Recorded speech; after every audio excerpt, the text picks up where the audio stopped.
పున్నానికో అమావాస్యకో ఇలా వచ్చి అలా మెరిసి వెళ్ళిపోయే జగన్మోహన్ రెడ్డి నిన్నగాక మొన్న ఒక ప్రెస్ మీట్ కూడా పెట్టి పాపం మెరిశాడు. ఎందుకని అప్పుడప్పుడు మెరుస్తాడు అంటే వాళ్ళ నాయకులు మర్చిపోతారేమో, వాళ్ళ పేపర్లో జగన్ గురించి రాయటానికి ఏమీ వార్తలు ఉండవేమో, కార్యకర్తలేమో జగన్మోహన్ రెడ్డి ఎక్కడా కనపడలేదని కంగారు పడతారేమోనని చెప్పి అప్పుడప్పుడు వచ్చి కనపడి వెళ్ళిపోతాడు. సగ తాడేపల్లి బెంగళూరు ప్యాలెస్ నుంచి తాడేపల్లి ప్యాలెస్కి వచ్చి ప్రెస్ మీట్ పెట్టి కనీసం ఆ నైట్ కూడా తాడేపల్లి ప్యాలెస్లో ఉండకుండానే మళ్ళీ తిరిగి బెంగళూరు ప్యాలెస్కి వెళ్ళిపోతాడు జగన్మోహన్ రెడ్డి. సరే అయితే సరే జగన్మోహన్ రెడ్డి రావటం వెళ్ళటం ఇవన్నీ 2 ఏళ్ల నుంచి జరుగుతున్నాయే. కానీ నిన్న జగన్మోహన్ రెడ్డి కొన్ని మాటలు మాట్లాడాడు. అందులో ఏంటంటే ఒక రకంగా బెదిరిస్తున్నాడు. ఏమని? 3 ఏళ్ల తర్వాత ప్రతీకార రాజకీయాలు ఎలా ఉంటాయో చంద్రబాబు నాయుడు అప్పుడు చూస్తాడని చెప్పి ఒక రకంగా బెదిరిస్తున్నాడు. అంటే ఏమంటున్నాడంటే జగన్మోహన్ రెడ్డి ఇండైరెక్ట్గా చెప్పేది ఏంటంటే, ఇప్పుడు మీ టైం నడుస్తుంది కాబట్టి ఏదైనా చేయండి, రేపొద్దున నేను వచ్చిన తర్వాత సంక్షేమం చేస్తానని చెప్పట్లా, అభివృద్ధి చేస్తానని చెప్పట్లా, ప్రజలకి మంచి చేస్తానని చెప్పట్లా. ఏం చెప్తున్నాడు ఆయన? నేను వచ్చిన తర్వాత 3 ఏళ్ల తర్వాత ప్రతీకార రాజకీయాలంటే ఏంటో చంద్రబాబు నాయుడికి తెలుస్తుంది. అంటే నేను వస్తే ఇక రాష్ట్రంలో అరాచకమే తప్ప మరే పాలన ఉండదు, మరి ఏ అభివృద్ధి ఉండదని ఓపెన్గానే చెప్తున్నాడు. మరి ఎందుకు జగన్మోహన్ రెడ్డికి అంత ఆక్రోషం ఎందుకు, అంత ఆవేశం ఎందుకు నాకు అర్థం కావట్లా. ఇప్పుడు కూటమి పాలనలో కక్ష సాధింపు జరుగుతుందనేది జగన్మోహన్ రెడ్డి వాదన. ఒక చిన్న లాజిక్, నిజంగా కూటమి పాలనలో కక్ష సాధింపే జరిగితే ఇంతకాలం నువ్వు బయట ఎందుకున్నావు? నిజంగా కూటమి పాలనలో రాక్షస పాలన నువ్వు అన్నావు, రెడ్ బుక్ రాజ్యాంగం అన్నావు, కక్ష సాధింపు అన్నావు, ఇవన్నీ జరిగితే నువ్వెందుకు బయటకున్నావా జగన్మోహన్ రెడ్డి? ఉండవు కదా నువ్వు ఆ రోజు చంద్రబాబు గారిని అరెస్ట్ చేసావు కదా, అది మనసులో పెట్టుకుని అయినా సరే ఆయన నిన్ను అరెస్ట్ చేయొచ్చు. ఎందుకంటే ఆల్రెడీ నీ మీద కేసులన్నీ రెడీగా సిద్ధంగా ఉన్నాయి. లిక్కర్ స్కామ్లో అడ్డంగా దొరికిపోయినటువంటి మనిషివి నువ్వు కదా. కానీ నీ మీద చర్యలు తీసుకోలేదే. అది లీగల్గా జరుగుతున్నటువంటి వ్యవహారం, కోర్టు పరంగా ముందుకు వెళ్లాల్సినటువంటి వ్యవహారం, ఏదైనా లీగల్గానే జరుగుతుంది. ఇకపోతే గతంలో రెడ్ బుక్ అంటున్నావు కదా, ఏం చేసింది రెడ్ బుక్? నీతిగా నిజాయితీగా పనిచేసిన ఎవరినైనా శిక్షించిందా? నీతిగా నిజాయితీగా పనిచేసిన ఎవరినైనా రెడ్ బుక్ శిక్షించిందా?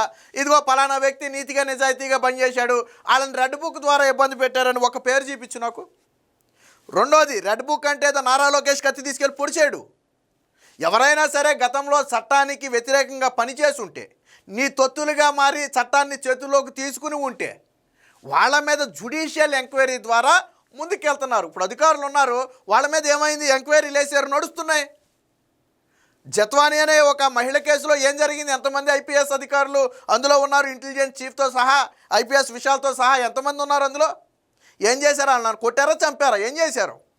ఒక కమిటీ వేశారు, అది ఎంక్వైరీ నడుస్తుంది. అది సో ఎప్పటికి తేలితే అప్పటికే తేలద్ది. లిక్కర్ స్కామ్ ఉంది, ఆధారాలు దొరికినాయి, కోర్టులో ప్రవేశపెట్టారు, కోర్టు శిక్షించింది. నారా లోకేష్ ఏమీ ఇబ్బంది పెట్టట్లేదే. నువ్వు బాగానే తిరుగుతున్నావు కదా, బెంగళూరు ప్యాలెస్కి హైదరాబాద్ ప్యాలెస్కి బాగానే తిరుగుతున్నావు కదా, నిన్నేమి ఇబ్బంది పెట్టట్లేదే, నీ ఆస్తులనేమి ఇబ్బంది పెట్టట్లేదే. అంతా ప్రశాంతంగానే ఉంది. ప్రజలకు అందాల్సిన సంక్షేమాలు అందుతున్నాయి, రాష్ట్రానికి జరగాల్సిన అభివృద్ధి జరుగుతుంది, యువత హ్యాపీగా ఉన్నారు, వృద్ధులు హ్యాపీగా ఉన్నారు, ఉద్యోగులు హ్యాపీగా ఉన్నారు, ఎవరి పని వాళ్ళు చేసుకుంటున్నారు, అందరూ బాగున్నారు. కాబట్టే జగన్మోహన్ రెడ్డి బయటకు వచ్చి బెదిరించడం. పైగా మళ్ళీ నిన్నేమంటాడు? నిన్న మెడికల్ కాలేజీలు చంద్రబాబు తీసుకొచ్చిన ఈ మెడికల్ కాలేజీ పీపీపీ విధానంలో ఎవడైనా మెడికల్ కాలేజీలు కట్టడానికి ముందు వస్తే మేము వచ్చిన తర్వాత జైలుకు పంపుతాం అంటున్నాడు. మరి నిన్నో జేపీ నడ్డా లేఖ రాశాడు, పీపీపీ విధానం బేషు మీరు అందులోనే ముందుకెళ్ళండి అని రాశాడు. రేపు పొద్దున కేంద్ర ఆరోగ్య శాఖ మంత్రి జేపీ నడ్డాని జగన్మోహన్ రెడ్డి జైలుకు పంపుతాడని నేను అడుగుతున్నా.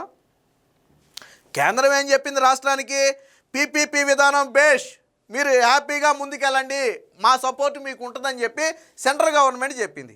మరి అయితే ముందు ఎవరిని అరెస్ట్ చేయాలా? సెంట్రల్ గవర్నమెంట్ని అరెస్ట్ చేయాలా? మరి నరేంద్ర మోదీని అరెస్ట్ చేస్తాడా?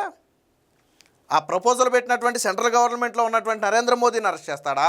కేంద్ర ఆరోగ్య శాఖ మంత్రిని అరెస్ట్ చేస్తాడా? ఎవరిని అరెస్ట్ చేస్తాడు? మరి ఎందుకు ఈ మాటలు ఇవన్నీ? మనకు చేతగాని మాటలు ఎందుకు? నువ్వు కేంద్రాన్ని టచ్ చేయగలుగుతావా? పోనీ చెప్పు ఓపెన్గా, నేను బీజేపీ అయినా సరే, నరేంద్ర మోదీ అయినా సరే నేను వదిలిపెట్టను, నేను వచ్చిన తర్వాత అంతు చూస్తానని ఒక మాట చెప్పు. వాళ్ళు నిన్ను అడగకపోయినా కానీ పార్లమెంట్లోకి వెళ్ళిపోయి ఆ కాళ్ళ మీద పడిపోయి కాళ్ళకి నమస్కారాలు చేసేసి మరి నువ్వు వాళ్ళకి మద్దతు ఇచ్చేస్తావు కదా. మరి చెప్పు, ఓపెన్గా చెప్పు, భయం ఏముంది? పీపీపీ విధానానికి మేము పూర్తిగా వ్యతిరేకం, అది కేంద్రమైనా రాష్ట్రమైనా మాకు ఒకటే చెప్పు. దమ్ముంటే చెప్పా మాట. మీ నాయకుల్ని చెప్పమన్న మాట చెప్పరు. చంద్రబాబు నాయుడు మీద పడి ఏడిస్తే ఎవరు ఏం చేయలేరు కాబట్టి ఇది రాష్ట్ర రాజకీయాలతోనే సరిపోద్ది కాబట్టి ఇక్కడ ఏడుస్తాం. కానీ అసలు అది పీపీపీ విధానమే బేస్డ్, దాంతో మీరు ముందుకెళ్ళండి అన్న సెంట్రల్ గవర్నమెంట్ జోలికి మాత్రం మనం వెళ్ళం. పైగా 3 ఏళ్ల తర్వాత వచ్చిన తర్వాత ఇప్పుడు చంద్రబాబు నాయుడు వచ్చిన తర్వాత చంపేస్తా, తొక్కేస్తా, నరికేస్తానంటే ప్రజలు పదవి ఇవ్వలా. అది చేసింది నువ్వు. ప్రతి శనివారం ఆదివారం పాపం అందరూ భయపడే పరిస్థితి. ఎందుకంటే ఎవడి మీద కక్ష ఉంటే, ఎవడు వైసీపీకి వ్యతిరేకంగా మాట్లాడితే గోడలు దూకెళ్ళి అరెస్ట్ చేసేసాం. గోడలు దూకెళ్ళి. అది ప్రతీకారం అంటే. మళ్ళీ రెడ్ బుక్ గతంలో మీ నాయకులు అన్నారు కదా, నారా లోకేష్ పాదయాత్రలో రెడ్ బుక్ ద్వారా ఎవరినైనా చట్టపరంగా శిక్షిస్తామని చెప్తే మడిచి ఎక్కడైనా పెట్టుకోమనంట నారా లోకేష్ని అన్నారు కదా. మరి నువ్వు అదే రెడ్ బుక్ పట్టుకుని వెళ్ళి ఢిల్లీ వెళ్ళి గొగ్గోలు పెట్టేవెందుకు? మీ నాయకులు ఇప్పుడు రెడ్ బుక్ చూసి గొగ్గోలు పెడతారెందుకు? మడిచి ఎక్కడైనా పెట్టుకోమన్నారు కదా, ఆయన ఎక్కడో చోటు పెట్టుకుంటాడు, మీకెందుకు భయం? రెడ్ బుక్ అనే పదం లేకుండా తెల్లారటం లేదు జగన్మోహన్ రెడ్డికి అంటే అది ఎంత భయపెట్టిందో చూడండి ఒకసారి. అలాగని చెప్పి విచ్చలవిడిగా వీళ్ళేమీ చట్టాన్ని చేతుల్లోకి తీసుకోవాలా. ఆ రోజు చేసిన తప్పిదాలన్నీ కూడా ఎంక్వైరీలు వేస్తున్నారు, బయటకు తీస్తున్నారు, శిక్షిస్తున్నారు. చేసేది అదే, అంతే తప్ప రెడ్ బుక్ అంటే ఏదో నారా లోకేష్ తీసుకెళ్ళిపోయి కత్తి తీసుకెళ్ళి పొడిచేయడం కాదు రెడ్ బుక్ అంటే.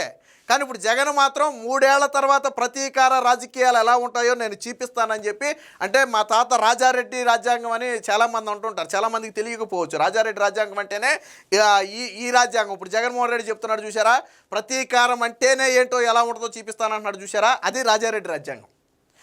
ఓపెన్గా చెప్తున్నాడు జగన్మోహన్ రెడ్డి, నేను రాజారెడ్డి రాజ్యాంగమే తీసుకొస్తా, నేను మళ్ళీ వస్తే వచ్చేది రాజారెడ్డి రాజ్యాంగమే. అమరావతి ఉండదు, పోలవరం ఉండదు, అభివృద్ధి ఉండదు, సంక్షేమం ఉండదు, యువతకు ఉద్యోగాలు ఉండవు, ఏముంటుంది? కేవలం రాజారెడ్డి రాజ్యాంగం ఉంటుంది. ఇదే జగన్మోహన్ రెడ్డి చెప్పేది. ఆయనే చెప్పాడు, ఒకసారి చూద్దాం ఏం చెప్పాడు.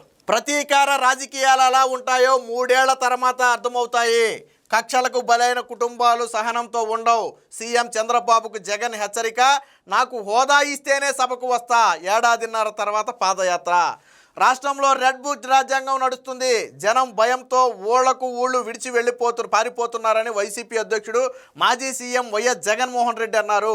కక్షలకు బలైన కుటుంబాలు సహనంతో ఉండరని, ప్రతీకారం తీర్చుకుంటారని గుర్తుంచుకోవాలని సీఎం చంద్రబాబుని హెచ్చరించారు. అంటే ఇప్పుడు మీరు ఎవరినైతే ఇబ్బంది పెడుతున్నారో రేపొద్దున వాళ్ళే అరాచక శక్తులుగా మారుతారు. మీరు అంటే ఎవడైనా ఒక తప్పు చేసాడు అనుకోండి, వైసీపీ కార్యకర్త, ఆడిని ఏదన్నా చట్టపరంగా శిక్షిస్తే రేపొద్దున కక్ష తీర్చుకుంటాడు. అదే చెప్తున్నాడు ఇక్కడ జగన్మోహన్ రెడ్డి. చెప్పాల్సింది ఏంటంటే, మీరు ఎన్ని ఇబ్బంది పెట్టినా మేము చట్టపరంగా ముందుకెళ్తాం, మేము కోర్టులోనే తేల్చుకుంటామని చెప్పాలి. అది చెప్పట్లా. ఏం చెప్తున్నాడు? నేను వచ్చిన తర్వాత కక్ష రాజకీయాలు ఎలా ఉంటాయో చూస్తారని చెప్తున్నాడు. మళ్ళీ పైగా దానికి రెడ్ బుక్ రాజ్యాంగం అని ఒక అంక. మీకు తోటా చంద్రయ్య అని ఒక వ్యక్తి గుర్తున్నాడా? టీడీపీ కార్యకర్త. జై జగన్ అనలేదని జై చంద్రబాబు నాయుడు అన్నాడని నడి రోడ్డు మీద పీక కోసేస్తే వాళ్ళ మీద ఏమైనా యాక్షన్ తీసుకున్నావా జగన్మోహన్ రెడ్డి? నేను అడుగుతున్నా. అందరిదాకా వద్దు, నువ్వు కక్షలు కార్పణ్యాలు అంటున్నావు కదా. తోటా చంద్రయ్య అనే ఒక కార్యకర్తను గొంతు కోసి నడి రోడ్డు మీద అందరూ చూస్తుండగా చంపితే నువ్వేమైనా యాక్షన్ తీసుకున్నావా? పిన్నెల్లి రామకృష్ణారెడ్డి అనేవాడు బహిరంగంగా ఈవీఎంలు పగలగొడితే నువ్వేమైనా యాక్షన్ తీసుకున్నావా? తర్వాత ఆ వీడియోలు బయటకు వచ్చాక నువ్వేమైనా ఖండించావా? పైగా వాడు రాముడు దేవుడు అంటూ సమర్థించావు. పిన్నెల్లి రామకృష్ణారెడ్డి అరాచకాలు ఊరు వాడ అక్కడికి వెళ్ళి అడగండి, పల్నాడులో ఎవరైనా చెప్తారు. పిన్నెల్లి రామకృష్ణారెడ్డి అరాచకాలని అడగని చెప్తారు. అలాంటి వ్యక్తులు నువ్వు వెనకేసుకోవచ్చు. రౌడీయిజం, గోండాయిజానికి మారుపేరే పిన్నెల్లి రామకృష్ణారెడ్డి సోదరులు. హైకోర్టు వాళ్ళని లోనికి వెళ్ళొద్దని బహిష్కరించింది. వాళ్ళ సొంత ఊళ్ళోకి వెళ్ళొద్దని హైకోర్టే వాళ్ళని వెలేసింది.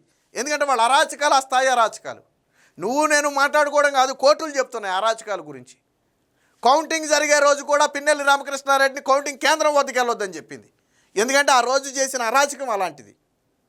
మీరు అరాచకాల గురించి మాట్లాడు. ఇక ప్రతిపక్ష హోదా ఎవరు ఇవ్వాలి? చంద్రబాబు నాయుడు ఇవ్వాలా, ప్రజలు ఇవ్వాలా? ఒకటే ప్రశ్న జగన్మోహన్ రెడ్డికి. ప్రతిపక్ష హోదా అనేది ఎవరు ఇవ్వాల్సిన పదవి? కోర్టులు ఇవ్వాలా, స్పీకర్ ఇవ్వాలా, ముఖ్యమంత్రి ఇవ్వాలా, ప్రజలు ఇవ్వాలా? ఎవరు ఇవ్వాలి? ప్రజలు కదా ఇవ్వాల్సింది. మరి నీకు ఇవ్వలేదు ప్రజలు. నువ్వు ప్రతిపక్ష హోదా ఇవ్వకపోయినా ఆ పాత్ర పోషించి ప్రజల్లో మెప్పు తీసుకురా, అయితే నువ్వు గెలుస్తావు, లేదా ప్రతిపక్ష హోదా అయినా వస్తుంది.